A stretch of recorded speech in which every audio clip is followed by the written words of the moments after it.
Hey guys, how's it going? Welcome to Hold the Ball HTB. It has been a long while, actually, a bloody long time since I've actually done my last live stream. Bear with me as well. I am planning to basically probably go for about half an hour to 45 minutes, answering questions at the same time and talking all things rugby league. But at the same time, the main topic is, I guess, my thoughts on what your team has to do to, basically stay or solidify their spot in the top 8. But again, as I said, it's been a long time since I've done this. So, looking forward to this. Looking forward to seeing what happens. Hopefully you guys can hear me. I trust that the audio is working and all is going well and smoothly. And again, for those of you who are yet to just tune in, we're just going to be talking all things rugby league here. And I hope you're well. Hope all is good wherever you are. And again, please feel free to ask questions and all that stuff there.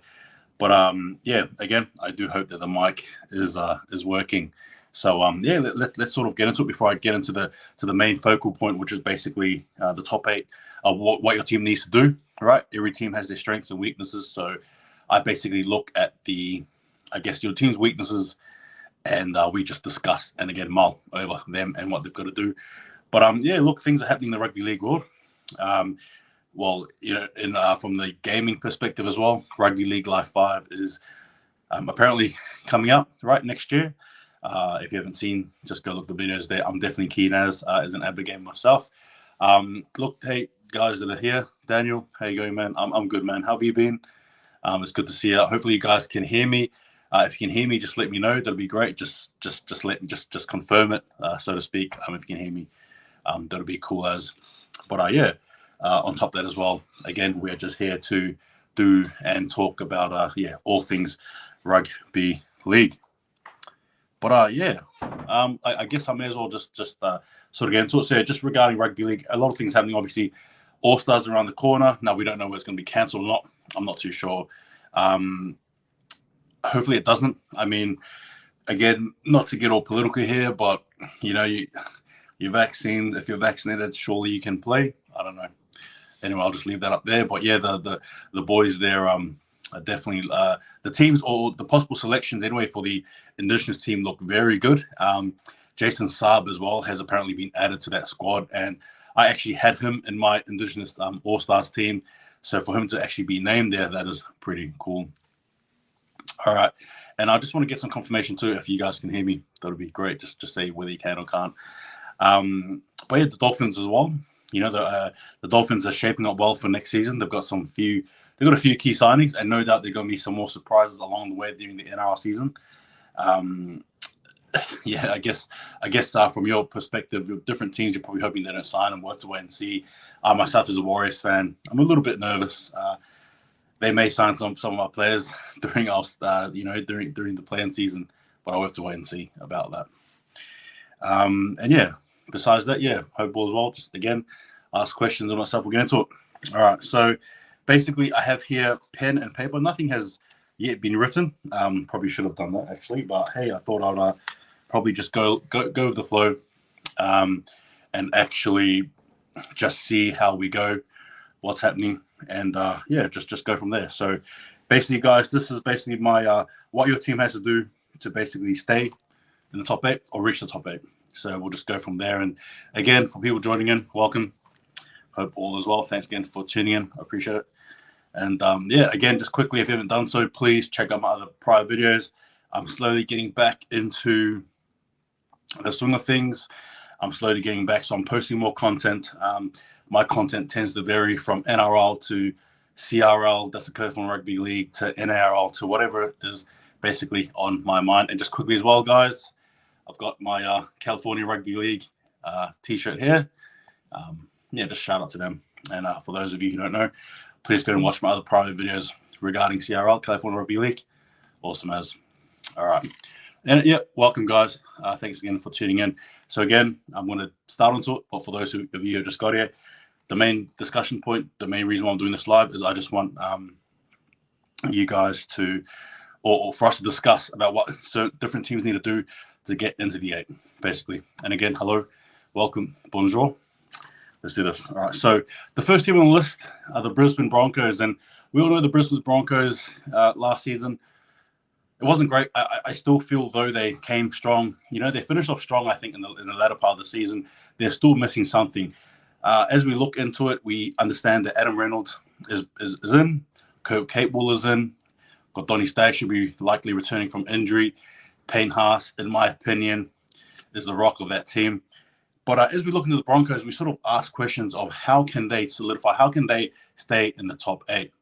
And my thoughts on, obviously, again, feel free to comment as we go. But my thoughts on the Broncos is for them to actually reach the top 8, I think what they need is an actual, what's the word? They need Adam Reynolds. They need really strong halves. I think that's the real gist of it. Their backs are solid heading into the season. I believe their forwards are pretty strong. You've got the addition of Jensen. You've got Payne Haas as well. Need I remind you that they've got a young, player and Brendan Piakura as well as Jordan Ricky. Again, they've got some young, strong players there. Flegler as well. Adam in there. Then you've, you got the backs. Got Donny Staggs. You've got Herbie Farnworth. You've got some of the strong Corey Oates, who is, somewhat fighting. But the point is, I think structurally from their backs and their forwards, I think they're a strong team. I just think, though, where things go wrong for them is their injury room, which is the actual, the halves, right? The halves, in my opinion, anyway. Oh, yep. And our fans, Jacko here says, yeah, can hear you, bro. Dolphins likely will get lodged. Yeah, just quickly before I go back to the Broncos. Yeah, I agree. I think they might. We'll see what happens. Jacko here says Bronx will be better and could surprise, but likely be mid-table fighting other for the spot in the late season. Hey, Warriors fanatics. Hey, guys, again for tuning in. But yeah, just quickly, I think for the Broncos, to be honest with you guys, that the Broncos need Adam Reynolds to really perform. Again, not to throw pressure on Adam Reynolds, but the reality is when you sign someone of his status, his stature, he needs to deliver. So for me, I think that is their, I guess, to try and, sort of sum it up. I think for the Broncos, they really need they need halves to click, whether that be with Tyson Gamble or whether that be with Albert Kelly. It doesn't matter who. They just need Adam Reynolds and whoever he pairs with to really zone in. Because I think besides that, I think they're pretty strong. Personally, I think so anyway. I think they're a pretty strong team. And heading into the season, they could be the surprise package, I think, anyway.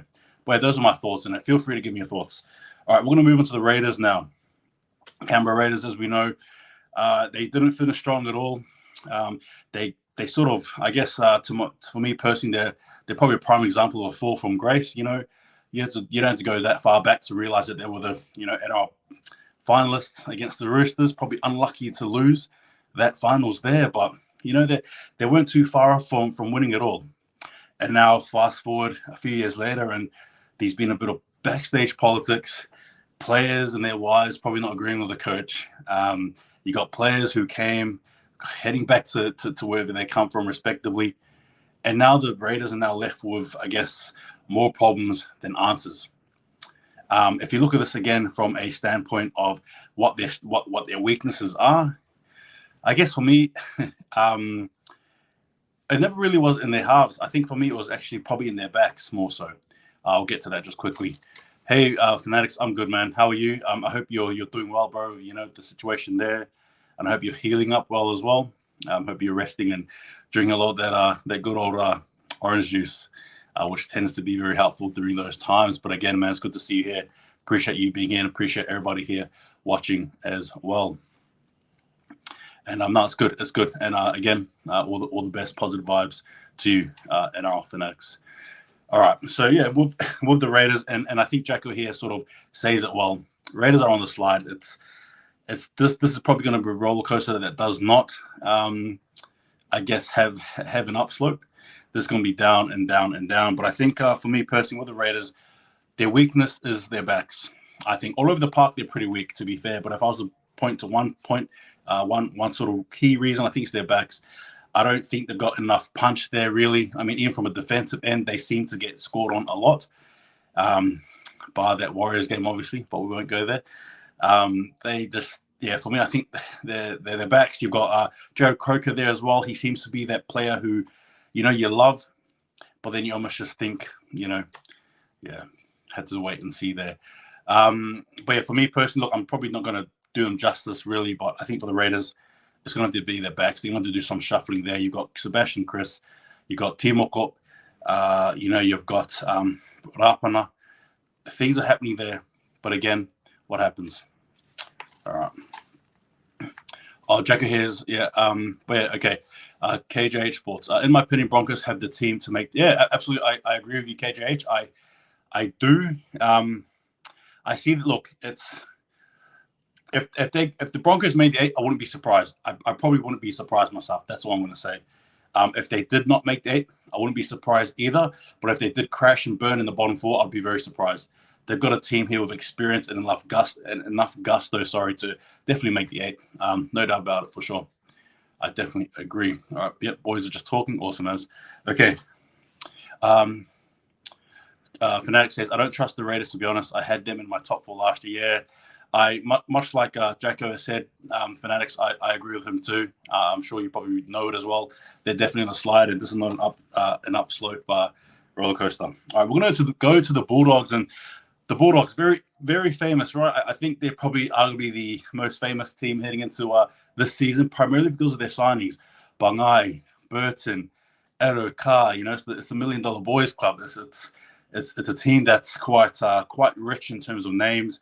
And obviously you've got some other players. Who was it? Sorry, guys. Matt King as well, who just recently joined them. Again, they've got a very good, strong pack. You've also got who's that fullback for the Dragons? I just forgot his name.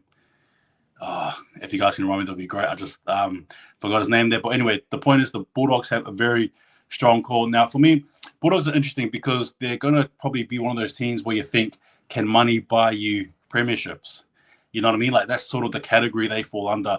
To be fair, if they had one more piece, maybe you look at it and you say it's a super team. I'm not trying to use it to relate to NBA basketball sort of, lingo, but they're not far off from being, a super team, with those names they added. Now for the Bulldogs, the weakness for me. I think the weakness for me for the Bulldogs is the fact that this team here is untested, the whole chemistry. And just quickly, guys, I will get to your questions. And I'll definitely get to the Sharks. As you know, though, I'm not sure if you were watching my video prior, but if you haven't, go check out my predictions video as well. It's probably the most honest opinion I can give you guys. But just quickly with the Bulldogs. Now, the Bulldogs have great signings, but I think their weakness is the fact that they're an untested team. Like on paper, it's a pretty team. Yeah, you pick this team on paper in a video game. Absolutely. Where would Josh Addo-Carr play? Is he going to play fullback or is he playing wing? That's right, and that's Matt Duffy as well. Sorry. But this team, they're really untested. What if they play and they're just not strong enough? What if they play and they fall to pieces? To be fair, there's a lot of pressure on the doggies here. Yes, they will improve. Yes, they will improve. But will they do enough to stay in the 8? Will they do enough to really be able to grind week in, week out? This team could very well surprise us, honestly, and be a top 4 team. Again, the beauty about the NRL season is, though we may have our predictions, you just don't know what's going to happen until it happens. But yeah, my weakness for them is their chemistry, and the way for them to fix it and to get into the top 8, I think, is to play games together. Simple as that. It's probably the only team where I can assess them and say, as a collective team, probably the best way for them to be in the 8 is to keep playing games, tune out that chemistry, see what happens there. But it's a very exciting team heading into 2022 this season. Yeah, look, there's some fair enough things here. These doggies will improve, but it'll take a season or 2 to become a real threat to top sides here. I agree. And Warriors says, I think they need another season, the Bulldogs. Correct. And again, guys, I'll get your questions just quickly, so please bear with me.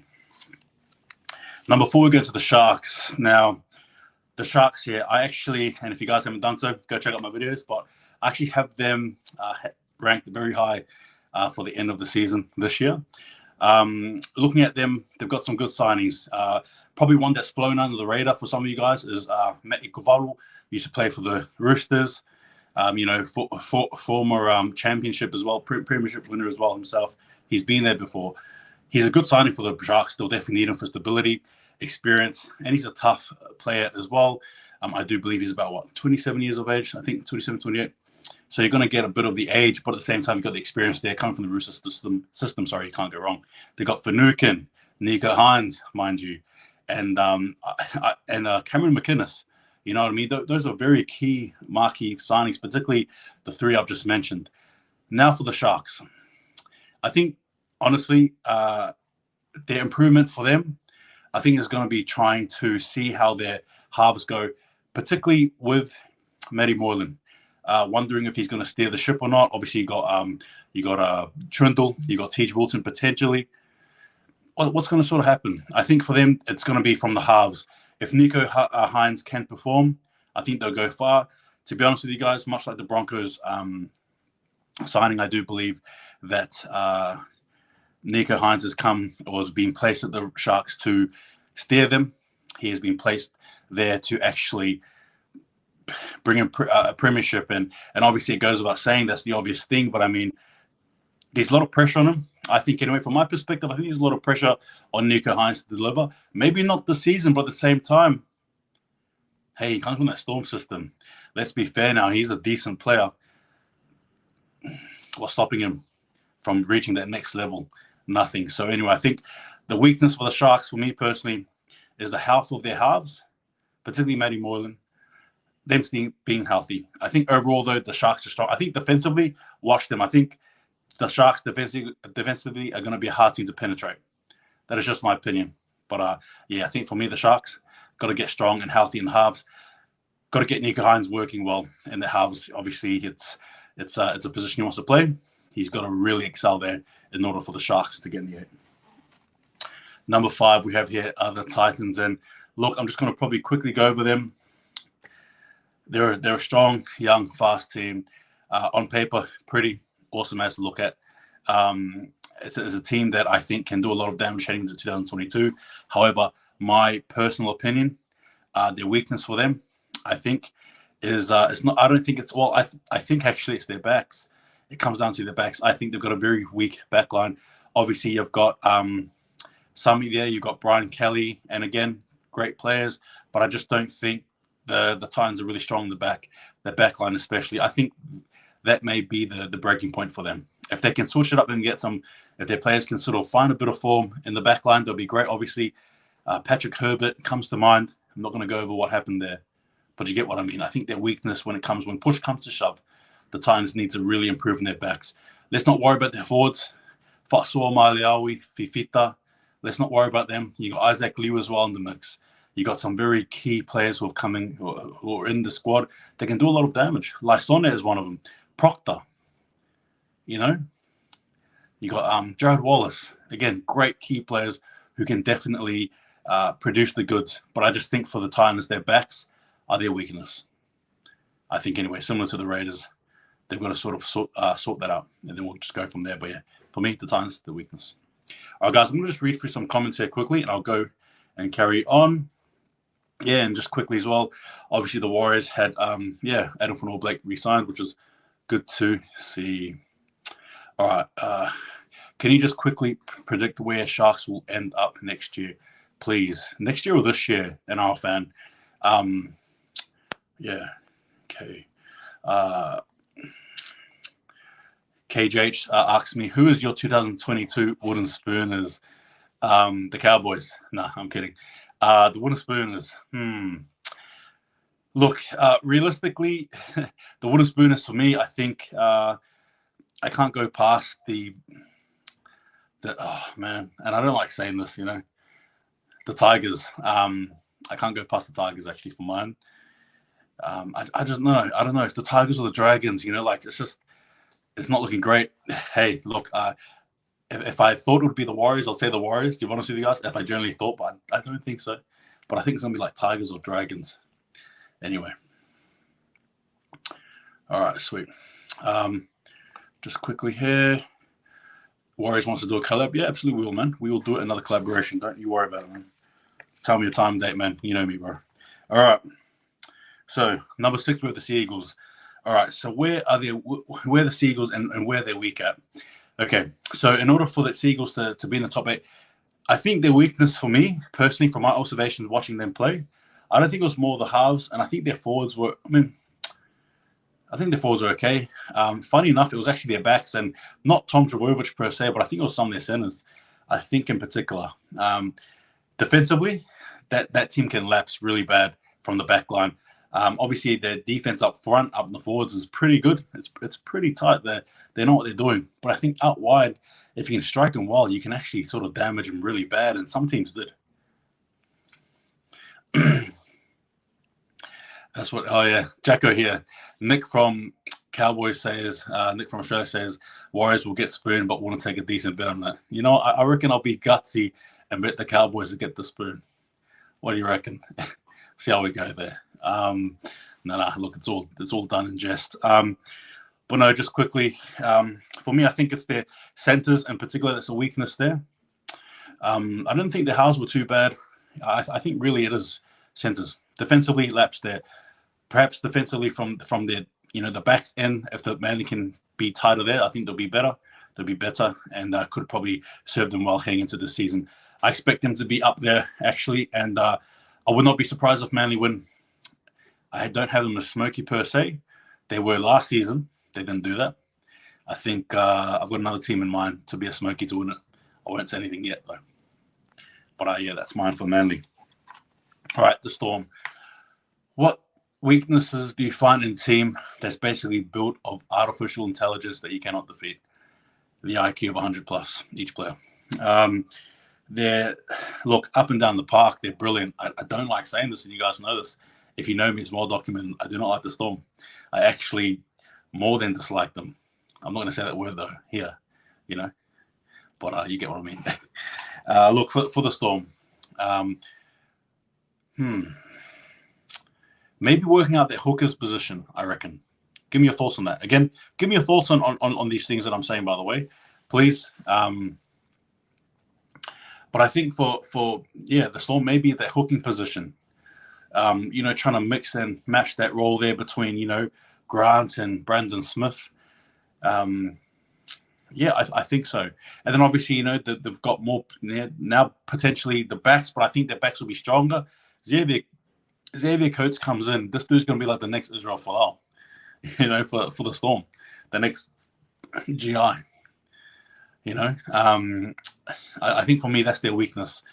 I don't see much else for them. I mean, they were basically strong. It was a very tight game against the Panthers, and to be fair with you, had they beaten the Panthers, they probably would have won back to back. You know what I mean? So I think for me, it's just their weakness is their hooking position. They seem to be sort of going and mulling over who should not be. There you go. But we'll just have to see what happens there. But look, again, for those of you who support the Storm, it's so good, when they fall. No, I'm kidding. Well, you get what I mean. Okay, so Jacko here says Manly will go well, but depending on one player's yep, that's right, that's true. Homo, I reckon Cheese deserves 9 over Grant. Yeah, debatable. You could go either way, but I think they just need to sort it out. Jacko here says Storm will not be as strong as last season.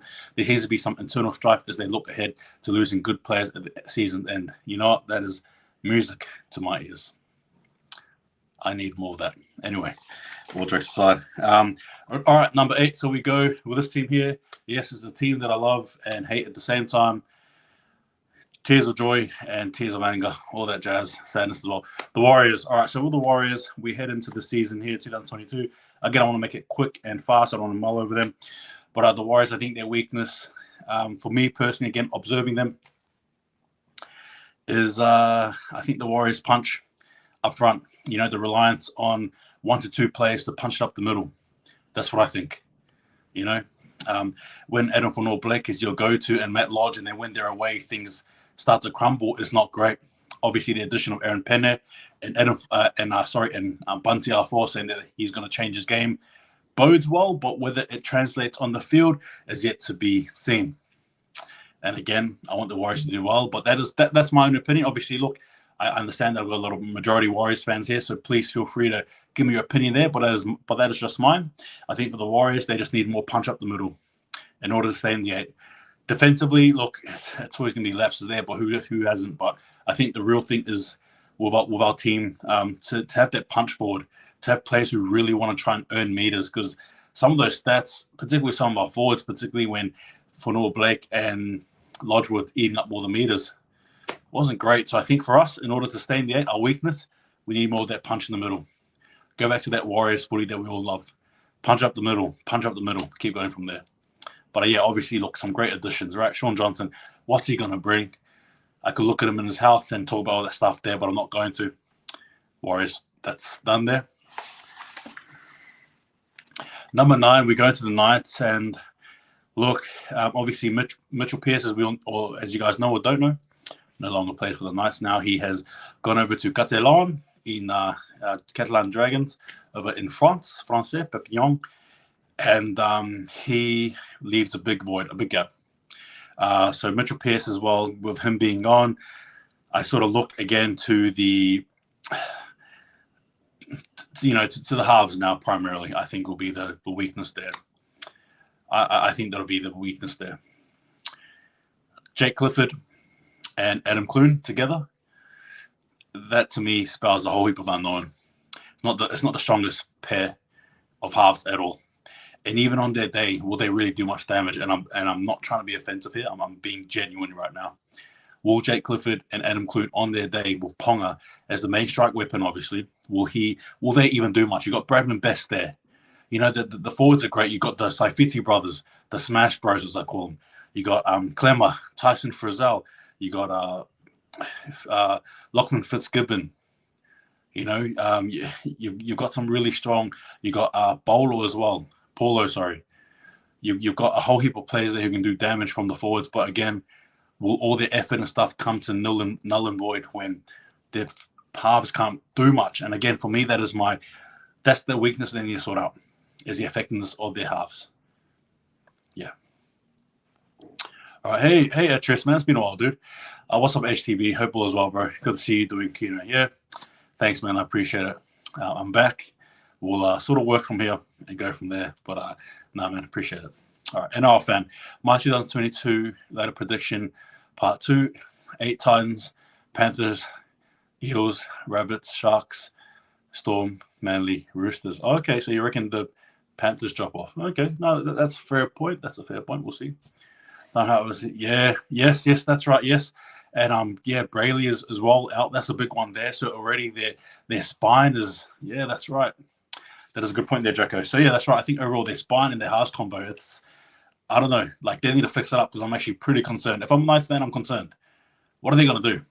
That's what I'm saying. I'll leave it up there. All right. Number 10, we have the Cowboys, the infamous Cowboys. Look, this team here, I'm just going to say it just out loud. Tamalolo, they can't be relying on him too much. He's a big body. He's a strong dude, right? But, we all know Father Time, right? And he ages. We all age and all that jazz there. For him to do too many hit-ups and all that stuff, obviously Payton had some sort of role for him, whether he sort of come in for like 5 minutes and then, I'm not sure, it was some very crazy out-of-the-box idea that eventually had no return.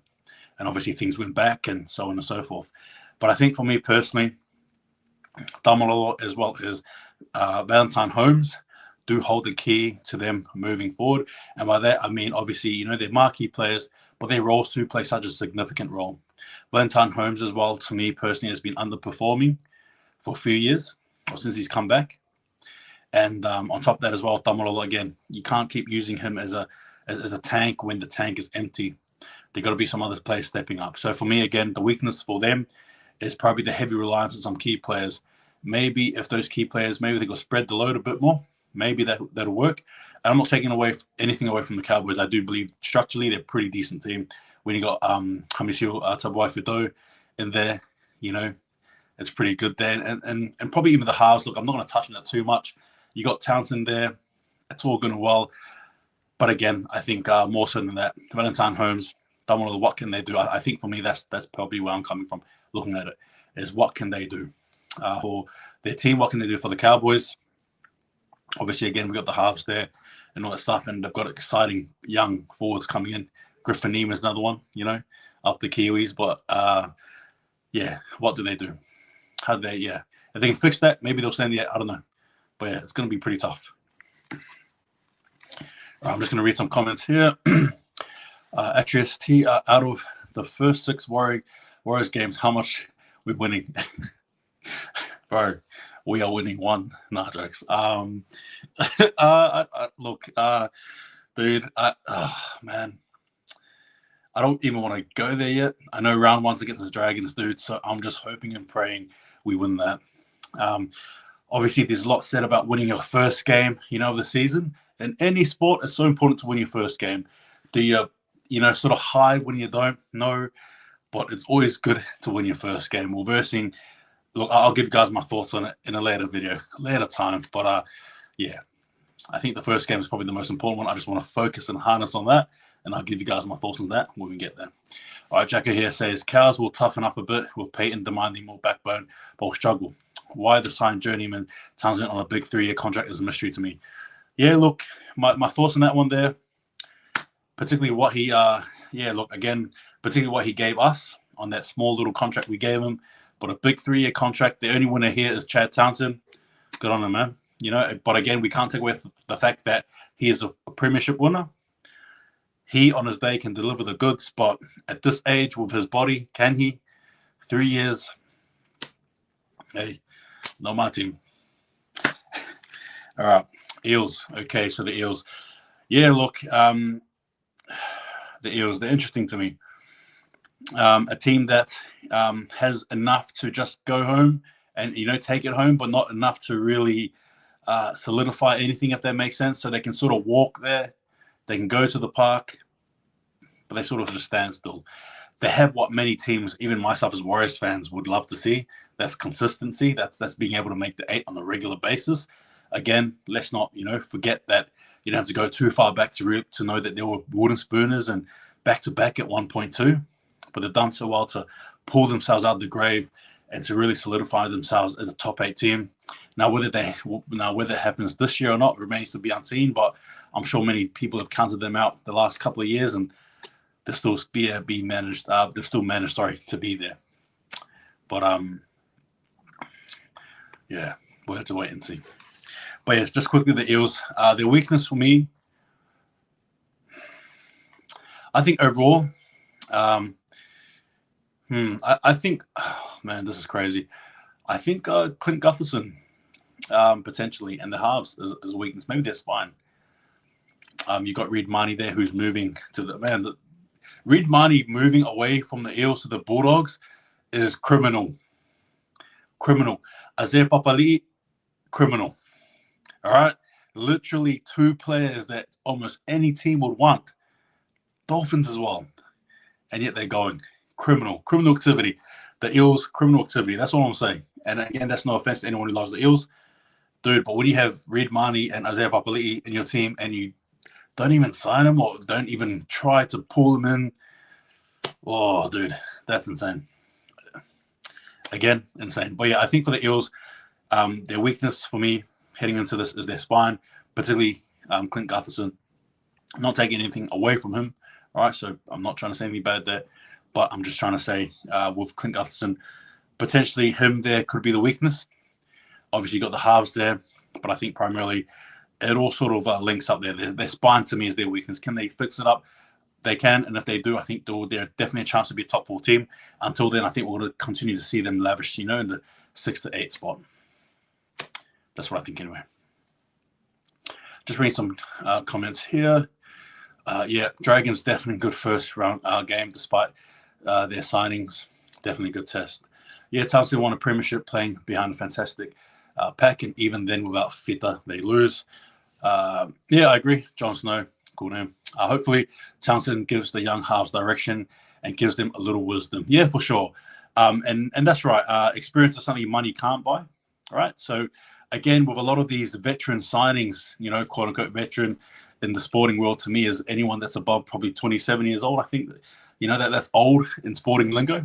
But that's right. We can't undermine the value of wisdom, the value of someone who's been there, who's done that. Right. Granted, even at the old age, sporting lingo, that is sporting term. Yes, it's good. It's good to have those veterans. Absolutely. It is any position for sure.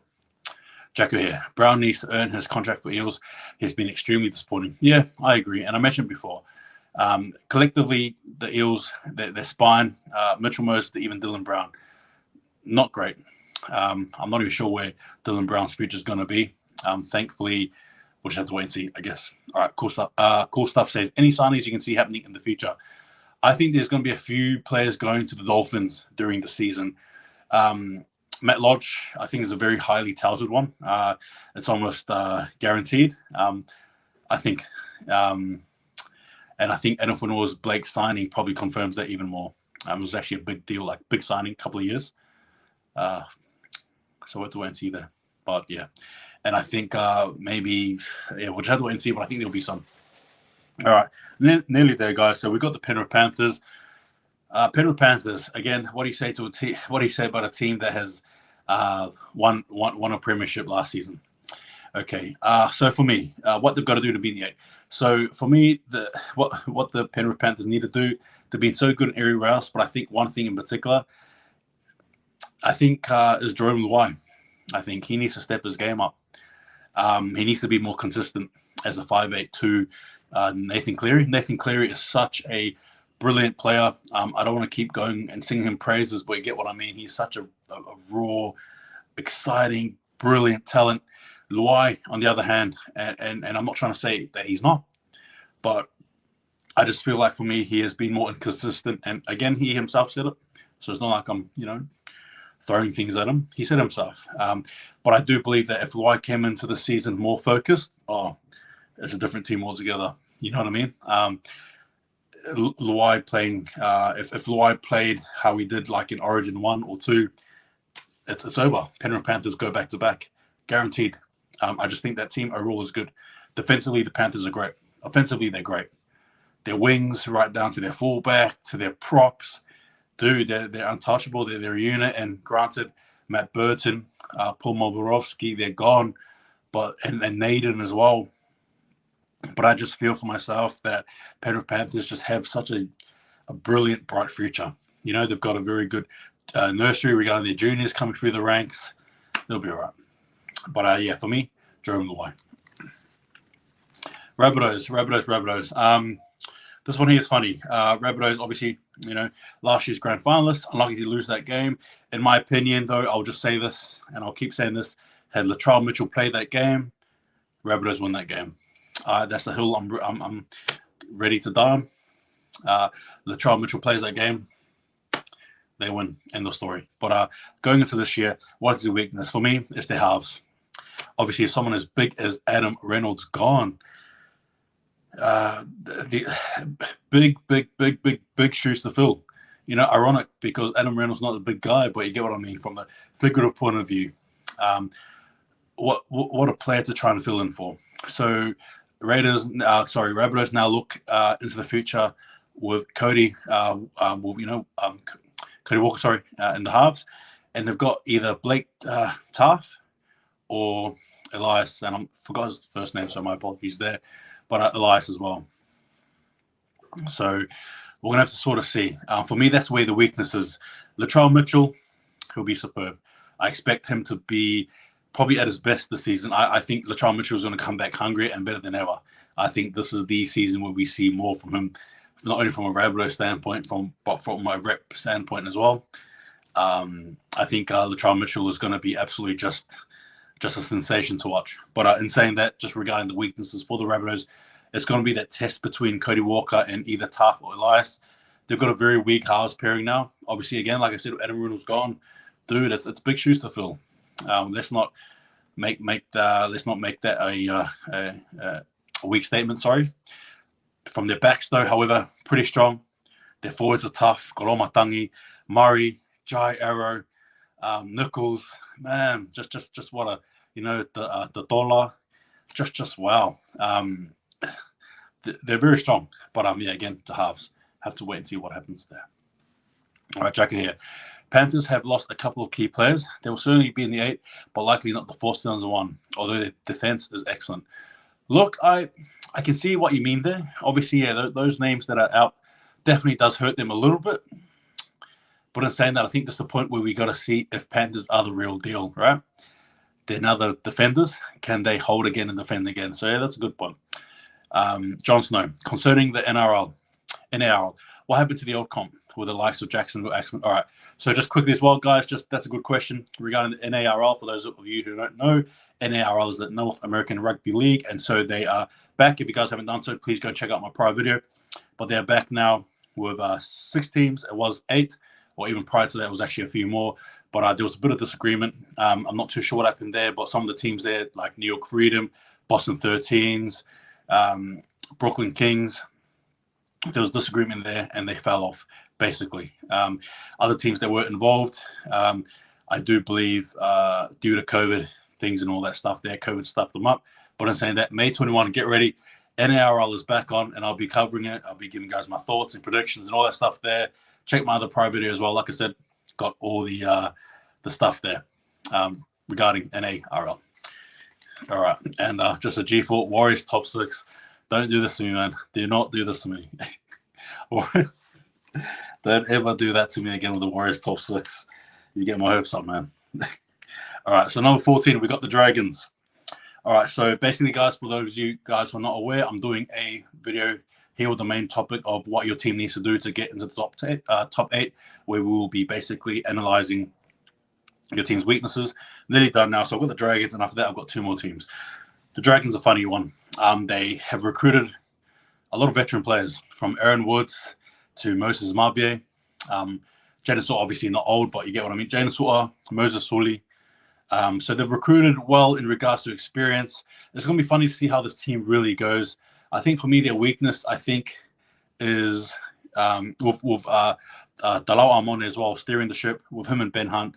My weakness for this team is, this is going to sound cliche, but not there's anything wrong with veterans, but it's, you know, for a team that should be looking to the future, it is a veteran-based team. It's a very veteran-based team, old, so to speak. For those of you who are not, getting there. Yeah, I think for me, the chemistry of this team is the weakest. I think. That's probably it for me. The chemistry of the team, I think. But that's it. Dragons for me. All right, 2 more to go. All right.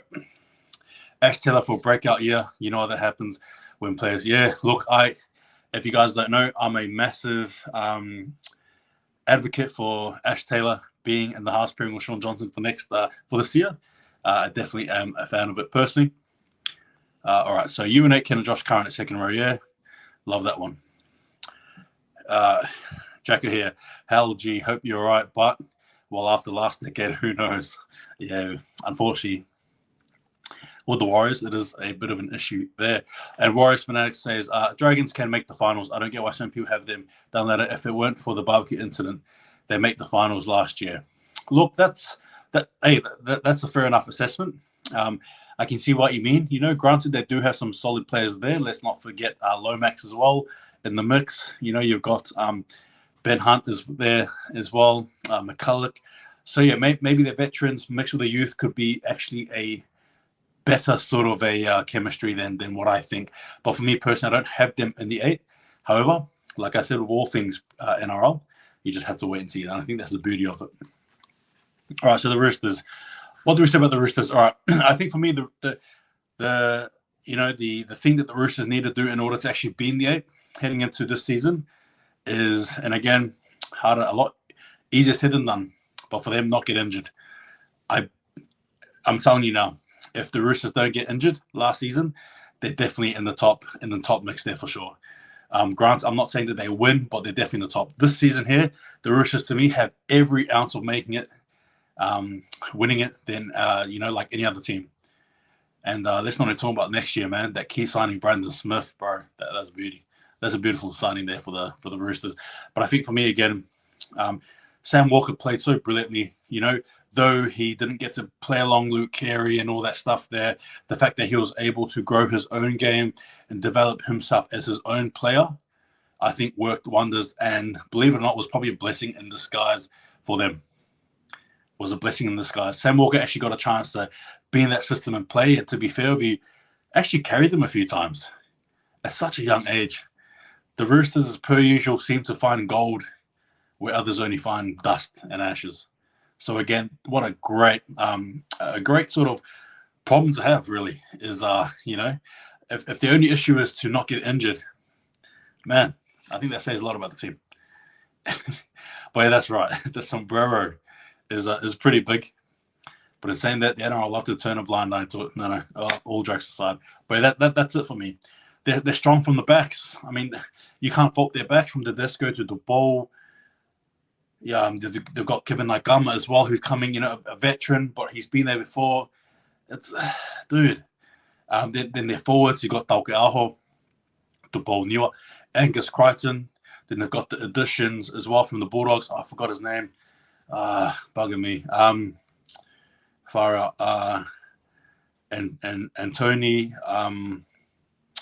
Look, I forgot his last name. My apologies. But anyway, he's come from the Bulldogs. Young second row as well. But the point being, they've just got talent everywhere, the Roosters. If their only concern really is to stay healthy, damn it, man. Some clubs just really have it all. All right. And the last one, last but not least, I've got the Tigers here. And again, guys, thanks for watching. I appreciate it. All you viewers there. Hope you're good. Hope everything's okay where you are, especially with COVID floating around in the air. Hope you guys are staying safe. And cannot wait for the NRL season. But yes, we've got the Tigers last. The Tigers, to me, in order to basically make what do they have to do? There's a lot of things they have to do. But if I was to sort of pinpoint on one thing, I think for me, this one here, straight away, is just going to be defense. It's cliche. It's cliche as anything, but I think defense. Adam Dewey, for me personally, is the go-to guy for them. They've definitely he's a solid rock foundation, I think. Anyway, Noforuma as well. Again, they've got some key players, and they've got some decent signings too. Offaengawe, Maumalo, Dane Laurie as well. Let's not forget that dude at fullback, man.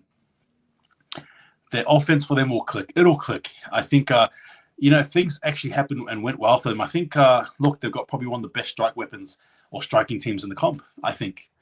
I generally mean that. Jackson Hastings comes in, partners in with Luke Brooks. What's going to happen there? But I think, generally speaking, for the Tigers, defense matters the most. And I think that's where, to me, that's where their games will be won or lost. And like I said, it's cliche. It's pretty broad. I get it. It's pretty broad. Every team needs to work on their defense. I get it. But for a team like the Tigers, I think especially they need to work on the defense anyway.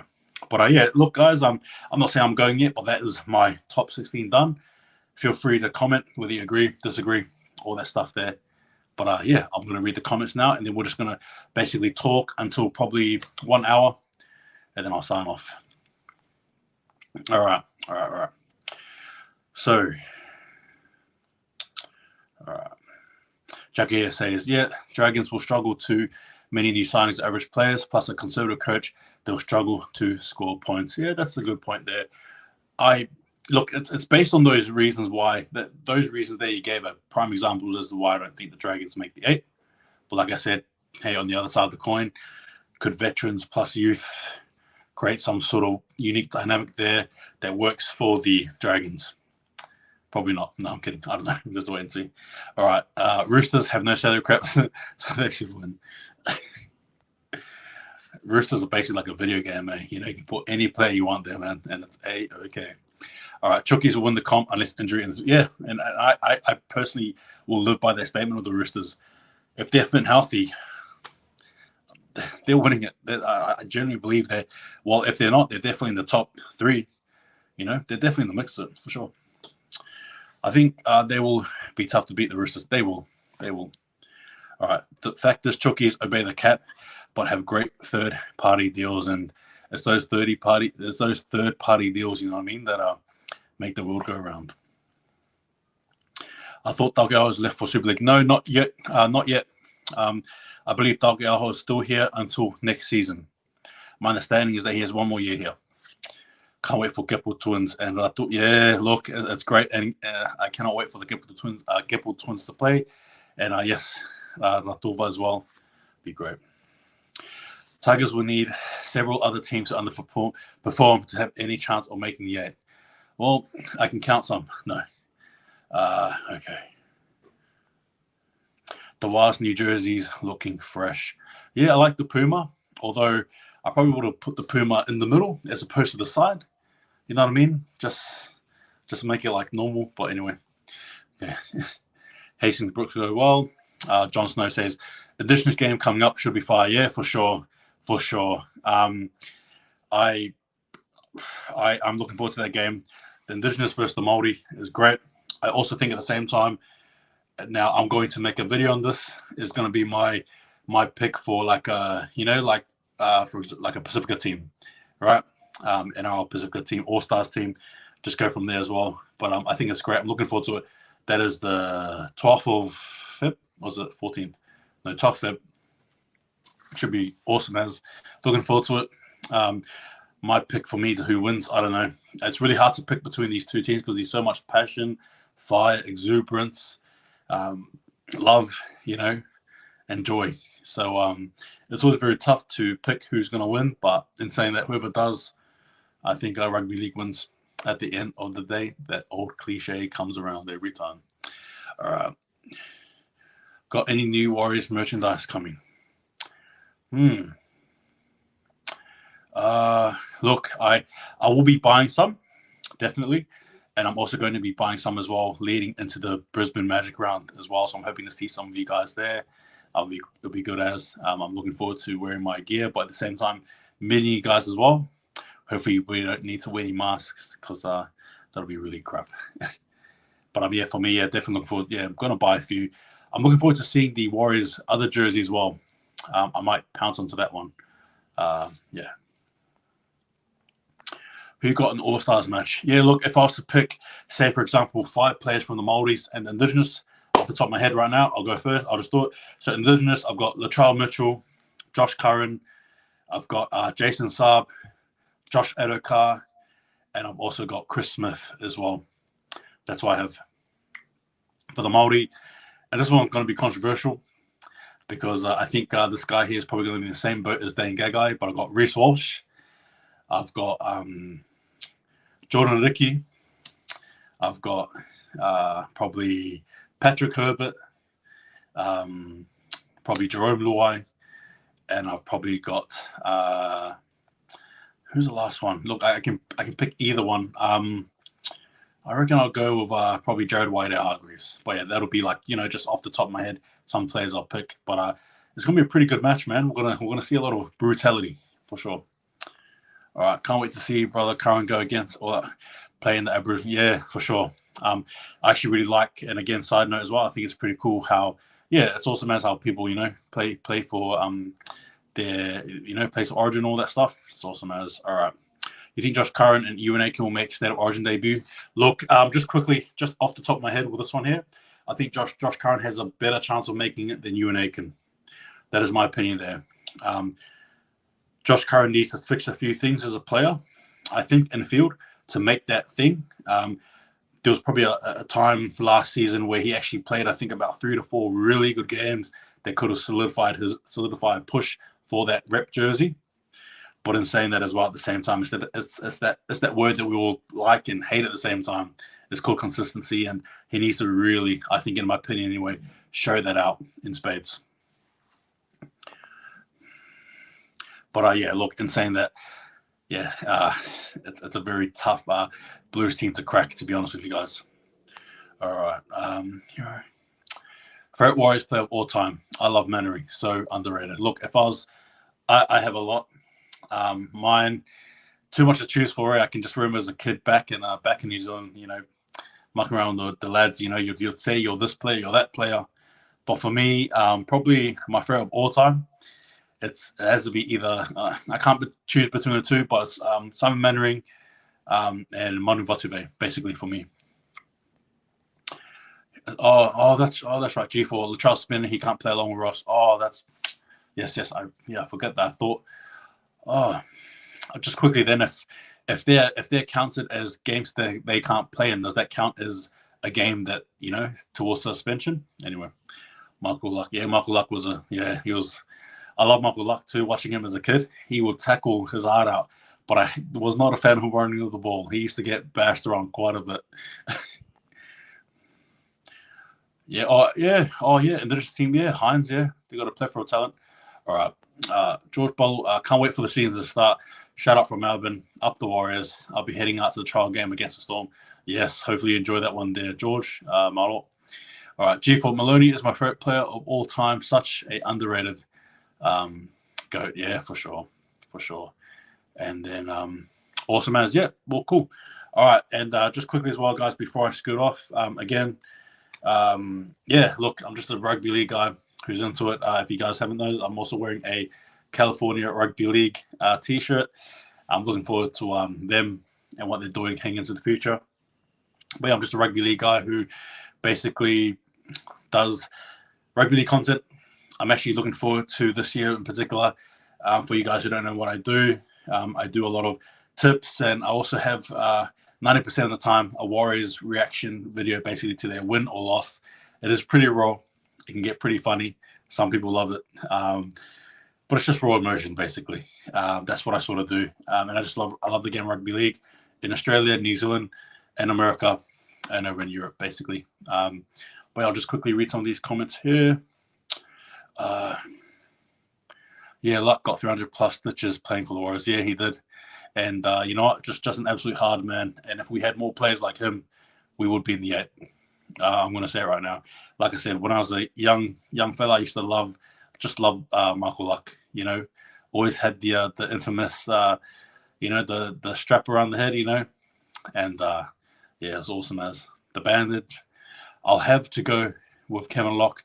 Always love his style for a small player. Yeah, Kevin Locke at one stage for me, you know, borderline was going to be probably, you know, one of the greatest players we've ever had. Just didn't. I mean, he got there in patches, but again, not all the time. Thoughts on Rocco Berry? Hope he has a breakout year, man. Look, Rocco Berry for me, dude. For me personally, Rocco Berry, I absolutely love watching him play. I think from Warriors standpoint, he is the future with us regarding that center position. Union background as well, so you know his defense is not going to be questionable. They're not a tackle over there, the Union boys. I think not as good as the league players, but you know what I mean. Yeah, he's got a step. I've got nothing but good praise for him. Thoughts on centers? Would you have Pompey or Jesse Arthurs in the center? I think for me personally, Pompey's a better wing than he is center. That's what I want to say there. For me, it's definitely Jesse Arthurs. I'll say no more on that. Locke was great. RTS. Why Warriors brought Tompkins in over top of him is a great mystery. Yeah, look, I remember that signing, that was 2013, heading in 2014. I was pretty, you know, amped up about it. I sort of remember, you know, being like, oh, who's the Sam Tompkins dude and stuff. And I guess the hype definitely got to us. But at the end of the day, yeah, Kevin Locke probably, yeah, we shouldn't have done that. I don't think. It didn't even turn up to be good for us anyway. What happened? You know, nothing happened with Tompkins. Archers goes, sweet as HTB. Thanks. I appreciate your time and effort to put in our content for us. Cheers, bro. Look, I appreciate it, man. I do this for love of the game. I do this because I know you guys love league. And I know you guys love watching me lose my mind when the Warriors lose. It is what it is. Just going to keep it going. But hopefully more wins than losses, right? I really don't like talking to you guys heartbroken. It's not great, but we'll keep doing it, I guess. If we have to, hopefully Warriors can adjust. We'll wait and see. All right, I agree. Pompey's not a center. He should be. Yeah, look, it's with Pompey, I like him, just not as a center. I think it's probably the best way to sum it up. But again, guys, another comment here. Tompkins Warriors worst signing ever and lost Locke as well. Stupidity. Yeah, that's right. It was basically the double-edged sword that hurt the Warriors. Full stop. But again, what is new? Had to wait and see, obviously, again. And I will be bringing out more content as well. Again, my content, obviously, look, you guys don't know. I am, just quickly, what about Montoya? Yeah, look, Montoya. Yeah, look, yeah, for sure. Montoya, definitely, he's got to be there in the wings, for sure. But I'm just saying that for me personally, I wouldn't have Pompey in the starting squad. And again, I don't mean to be harsh there, but I just wouldn't. Yeah, I wouldn't. I would have Arthurs ahead of him. I'd have Berry ahead of him. I'd even have Aitken ahead of him. Point being, I just wouldn't personally pick Pompey in my team. Thoughts away Egan. I feel like he's going to have a breakout year too. Yeah, for sure. I think he will. Well, we'll have to wait and see. I mean, he has the defensive cusp. He's got that defensive edge, which we love. Offensively, He's getting there. But I think breakout year, I think his offense is going to go another level. His defense for me is probably in the top, the top 5 definitely NRL. But his offense needs work, and I think this is the year for sure. Montoya will get a wing spot for sure. Yeah, he will. He absolutely will. Rocketberry is a gun. Yes, for sure. All right, guys. Just quickly as well, I just want to sort of keep this as a 1 hour thing, something short and sweet. But again, be ready. I'm coming back. HTB, he's back. I'm going to be doing more content, more stuff, more collaborations. And in saying that as well, don't fret. There's more content coming. But again, just please feel free to watch my content, and feel free to rewatch this even, basically. Sam Rebel, hey, HTB, just joined in. Hope you're doing well. Yeah, man, for sure. Thanks, dude, for coming in. I appreciate it. Appreciate it, guys. All right, brother, have a good one. Yeah, for sure. You too, bro. I hope Egan does have a breakout year. He needs to improve a lot more on attack and direction of play at dummy half. Yeah, I agree. For sure he does. I feel like that's a bit blunt. I feel like Wade Egan can be much like a blunt object when he's playing at dummy half. Basically to no avail. Almost offensively. Defensively, great. I cannot doubt his defensive powers there. But again, guys, look, I'm going to shoot off again. But thanks again for watching. I appreciate it very much. Again, don't fret. I'm back. We'll be doing this, more content, more of that stuff. And just quickly as well, though you see the flag behind me, yes, I'm a Warriors fan. I still want to keep my tabs on all things rugby league, covering different NRL teams and all that stuff. And again, for those of you who don't know, subscribe, check my channel, all that stuff there. I'm going to Magic Round as well. I cannot wait to see you guys there. And if you don't, I'll make sure you guys see me on TV. That's right, the crazy dude with the Warriors gear, looking like an idiot. Hopefully, not because the Warriors lost, but because we won. But in saying that, take it easy. Thanks again, guys, for watching. Bless all of you guys. Take it easy. We'll be back. See you guys next time. And just remember, hold the ball. Take it easy. See you guys next time.